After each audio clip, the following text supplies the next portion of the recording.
ಸಾರಿ ಅಪ್ಪ, ನನಗೆ ನಿಮ್ಮ ಕಣ್ ತಪ್ಪಿಸಿ ಹೋಗದೆ ಬೇರೆ ದಾರಿನೇ ಇಲ್ಲ. ನನಗೆ ಕ್ಷಮಿಸ್ಬಿಡಿ. ಅಯ್ಯೋ, ಲೇಟ್ ಆಗೋಯ್ತು. ಮೊದಲ ಟೈಮಿಗೆ ನಾನು ಅಲ್ಲಿರಬೇಕು. ಬಾಯ್ ಅಪ್ಪ, ಬಾಯ್.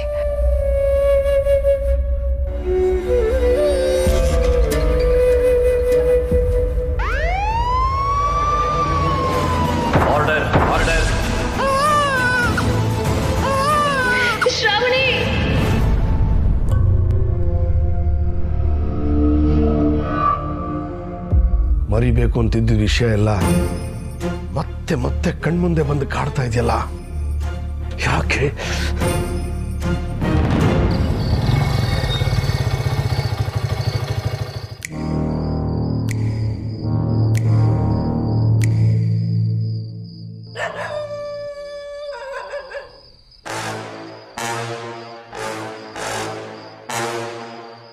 ನಾನು ಮನೆಯಿಂದ ಆಚೆ ಬಂದೆ.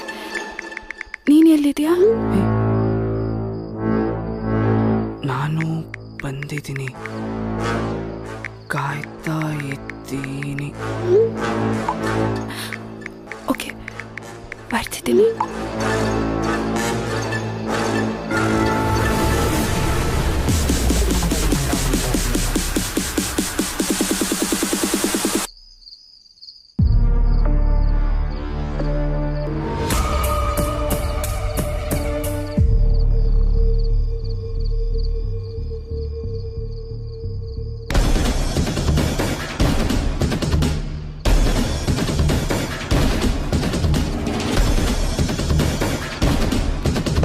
ಅಯ್ಯಮ್ಮ,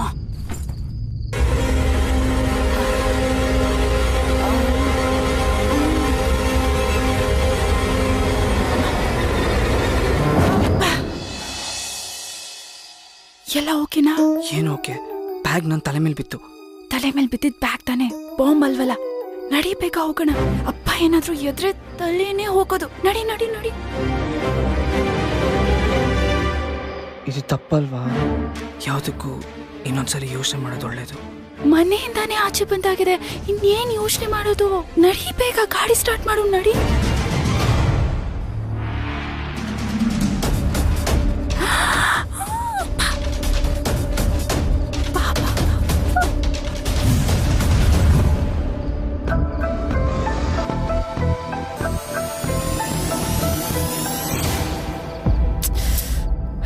ನೋಡೋಣ, ಹೇಳ್ದೆ ನಿಂಗೆ, ಅಪ್ಪ ಹೇಳ್ತಾರೆ ಅಂತ. ಈಗೇನ್ ಮಾಡೋದು? ತಾಯಿ ನೆನಪಾಗಿ ಕೊಲ್ತಿದ್ರೆ ಮಗಳು ಅವಳ ನೆರಳಾಗಿ ಕೊಲ್ತಿದ್ದಾಳೆ. ಅಪ್ಪ ಸತ್ಯ, ಅಪ್ಪ ಹೋದ್ರು. ನಡಿ ನಡಿ ನಡಿ, ಬೇಗ. ಆದ್ರೂ ಏನು ಮಾತಾಡ್ಬೇಡ, ನಡಿ ನೀನು.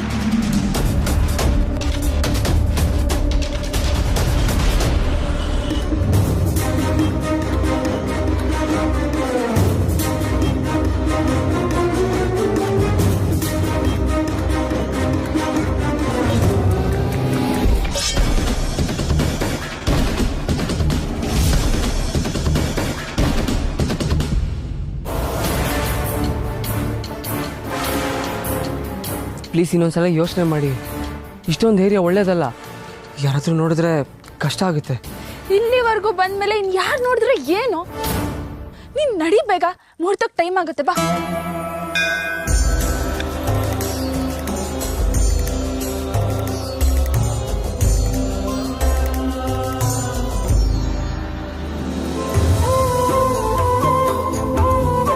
ಹಿಡ್ಕೋ.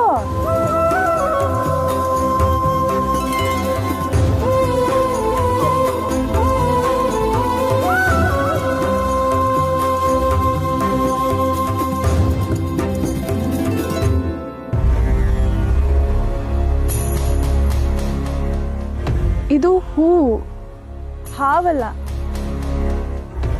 ದೇವ್ರ ಮುಂದೆ ಇದ್ದಾಗ ಭಯ ಯಾಕೆ?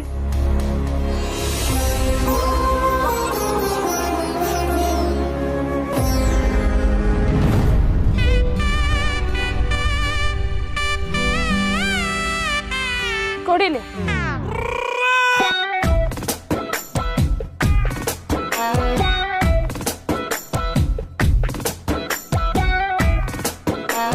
ಬನ್ನಿ ಬನ್ನಿ ಬನ್ನಿ ಬನ್ನಿ ಬನ್ನಿ ಬನ್ನಿ ಭಕ್ತಿಯಿಂದ ನಮಸ್ಕಾರ ಮಾಡ್ಕೊಳ್ಳಿ.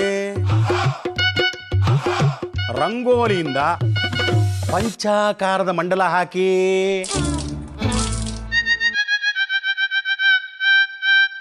ಎಲ್ಲಾ ಬದಿಗಳಿಗೆ ಅರಿಶಿನ ಕುಂಕುಮ ಹಚ್ಚಿ 5 ನಿಂಬೆಣ್ಣನ್ನ 5 ಮೂಲೆಗಳಲ್ಲಿ ಇಡಿ. ಹೋಳು ಮಾಡಿರೋ ನಿಂಬೆಯಿಂದ ದೀಪ ಮಾಡಿಕೊಂಡು ಮಂಡಲದ ಮಧ್ಯ ಇಡಿ. ಈಗ ನಿಮ್ಮ ಇಷ್ಟವಾದ ದೇವತೆಗಳನ್ನ ನೆನಪಿಸ್ಕೊಳ್ತಾ ದೇವರಿಗೆ ಪ್ರದಕ್ಷಿಣೆ ಮಾಡ್ತಾ ನಿಮಗಾಗಬೇಕಾದದ್ದನ್ನ ಬೇಡ್ಕೊಳ್ಳಿ. ಏನ್ ಮೇಡಮ್ ಅದು? ಹೇ hall ticket ಎಕ್ಸಾಮ್ದು.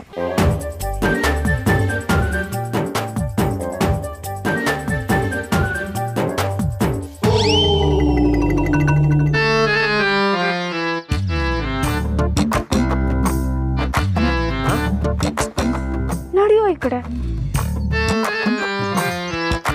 Brahma Vishnu Maheshwara Saraswati Lakshmi Parvati, important ಆಗಿ ವಿದ್ಯಾ ಗಣಪತಿ, ಪಿತೃ ದೇವತೆಗಳೇ, ನಾಗ ದೇವತೆಗಳೇ, ಇವತ್ತಿನ ಎಕ್ಸಾಮ್ ಅಲ್ಲಿ ಬರೀ ನನಗ್ ಮಾತ್ರ ಪರೀಕ್ಷೆ ಅಲ್ಲ, ನನ್ನನ್ನ ಕಾಪಾಡ್ತಿರೋ ನಿನಗೂ ಪರೀಕ್ಷೆನೆ. ಇವತ್ತಿನ ಎಕ್ಸಾಮ್ ಅಲ್ಲಿ ಅದ್ಭುತ ಆಗ್ಬೇಕು. ನೀವೇ ನನ್ನ ಕೈ ಹಿಡಿದು ನನಗೆ ಎಕ್ಸಾಮ್ ಬರೆಸ್ಬೇಕು. ಆಗ್ಲೇಬೇಕು.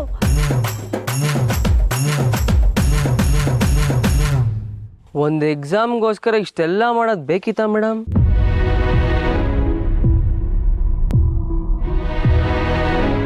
ನಿಂಗೆ ಇದೆಲ್ಲ ಗೊತ್ತಿಲ್ಲ. ನಾನು ಚಿಕ್ಕವಳಾಗಿದ್ದಾಗಲೇ ನಮ್ಮಮ್ಮ ನನ್ನಿಂದ ದೂರ ಆದ್ರು. ಇನ್ನು ಇವತ್ತವರೆಗೂ ಅಪ್ಪನ ಪ್ರೀತಿ ಏನು ಅಂತಾನೆ ಗೊತ್ತಾಗ್ಲಿಲ್ಲ. ನಾನು ಏನೇ ಮಾಡಿದ್ರು ಅಪ್ಪಂಗೆ ಬೇಜಾರಾಗುತ್ತೆ. ಎಷ್ಟು ಸಲ ಎಕ್ಸಾಮ್ ಬರೆದ್ರು ಫೇಲ್ ಆಗ್ತಿದ್ದೀನಿ. ವಿದ್ಯಾಮಂತ್ರಿ ಮಗಳೇ ಅವಿದ್ಯಾವಂತೆ ಅಂತ ಯಾರಾದ್ರೂ ಅವ್ರ ಮುಂದೆ ಮಾತಾಡ್ಕೊಂಡ್ರೆ ನಾನು ಅವ್ರ ಪಾಲ್ಗೆ ಬದುಕಿದ್ರು ಸತ್ತ ಹಾಗೆ. ಅದಕ್ಕೆ ಹೇಗಾದ್ರೂ ಮಾಡಿ ಎಕ್ಸಾಮ್ ಪಾಸ್ ಆದ್ರೆ ನಮ್ಮಪ್ಪನ ಪ್ರೀತಿ ಸಿಗ್ಬೋದೇನೋ, ಅವ್ರು ನನ್ನನ್ನ ಮಗಳು ಅಂತ ಹೆಮ್ಮೆಯಿಂದ ಕರಿಬೋದೇನೋ ಅಂತ ಇಷ್ಟೆಲ್ಲ ಮಾಡ್ತಿದ್ದೀನಿ. ಮೇಡಮ್ ಅದೆಲ್ಲ ಕರೆಕ್ಟು, ಆದ್ರೆ ಇದು ಮಾಡಿದ್ದೆಲ್ಲ ವರ್ಕೌಟ್ ಆಗುತ್ತಾ ಅನ್ನೋದೇ ನನಗೆ ಡೌಟು. ಏಯ್ ಸುಮ್ನಿರ್ತ್ಯಾ, ನಿಂಗೆ ಇದೆಲ್ಲ ಗೊತ್ತಾಗಲ್ಲ. ನಾನಿವತ್ತು ಮಾಡಿರೋದು ಸ್ಟ್ರಾಂಗ್ ಪೂಜೆ.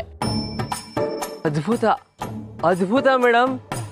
3 ಗಂಟೆಗೆ ಎದ್ದು 30 ಕಿಲೋಮೀಟರ್ ದೂರ ಬಂದು ಮುಕ್ಕೋಟಿ ದೇವ್ರಗಳ ಹತ್ರ ಬೇಡ್ಕೊಡೋ ಬದಲು ಅದೇ 3 ಗಂಟೆ ಓದಿದಿದ್ರೆ ಎಕ್ಸಾಮಲ್ಲಿ ಒಂದು 3 ಮಾರ್ಕ್ಸ್ ಜಾಸ್ತಿನಾದ್ರೂ ಬಂದಿರೋದು ಮೇಡಮ್. ನಿಂಗೆ ಹಾಗೆ ಅನ್ಸುತ್ತೆ ಬಿಡಪ್ಪ. ನಮ್ಮಪ್ಪ ನಿನ್ನ ಬುದ್ಧಿವಂತ, ಮೇಧಾವಿ, ಮಹಾಜ್ಞಾನಿ ಅಂತೆಲ್ಲ ಅಂತಿರ್ತಾರೆ. ಆದ್ರೆ ಅವ್ರಿಗೇನ್ ಗೊತ್ತು, ನೀನೊಬ್ಬ ತಂತ್ರ ಮಂತ್ರದ ಶಕ್ತಿನೇ ಗೊತ್ತಿಲ್ಲದೆ ಇರೋ ಶತಮೂರ್ಖ ಅಂತ. ಏನ್ ಮೇಡಮ್ ನೀವು ನಿಮಗೋಸ್ಕರ ಇಷ್ಟೆಲ್ಲ ಕಷ್ಟಪಟ್ಟು ಇಲ್ಲಿವರೆಗೂ ಬಂದ್ರೆ ಈ ತರ ಬೈತಿರಲ್ಲ. ನನಗೋಸ್ಕರನಾ? ಹಲೋ, ಅಷ್ಟಕ್ಕೂ ನಿಂಗಿಲ್ ಬಾ ಅಂತ ಹೇಳಿದ್ಯಾರು? ನಾನ್ ಕರ್ದಿದ್ ನಿನ್ ತಂಗಿ ವರಲಕ್ಷ್ಮಿನ. ಅವಳನ್ನ ಇಷ್ಟೊತ್ತರೆಲ್ಲ ಹೊರಗೆ ಬಿಡಲ್ಲ ಮೇಡಮ್. ನೋಡ್ದ್ಯಾ, ನೀನ್ ಇಲ್ಲಿ ಬಂದಿರೋದು ನಿನ್ ತಂಗಿ ವರಲಕ್ಷ್ಮಿ ಇಲ್ಲಿ ಬರಕ್ ಆಗದೆ ಇರೋ ಕಾರಣಕ್ಕಷ್ಟೇ. ಇದು ನನಗೆ ಬೇಕಿತ್ತಾ? ಏನಿಲ್ಲ ಮೇಡಮ್, ಇಲ್ಲಿ ಪೂಜೆ ಮಾಡಿದ್ದಾಯ್ತು, ಈ ಮುಖಕ್ಕೆ ಮಂಗಳಾರತಿ ಎತ್ತಿದ್ದಾಯ್ತು, ಇನ್ನಾದ್ರೂ ಇಲ್ಲಿಂದ ಹೊರಡೋಣವಾ? ಅಯ್ಯೋ ಮೇಡಮ್, ಯಜಮಾನ್ ಎದುರೋ ಟೈಮ್ ಆಯ್ತು.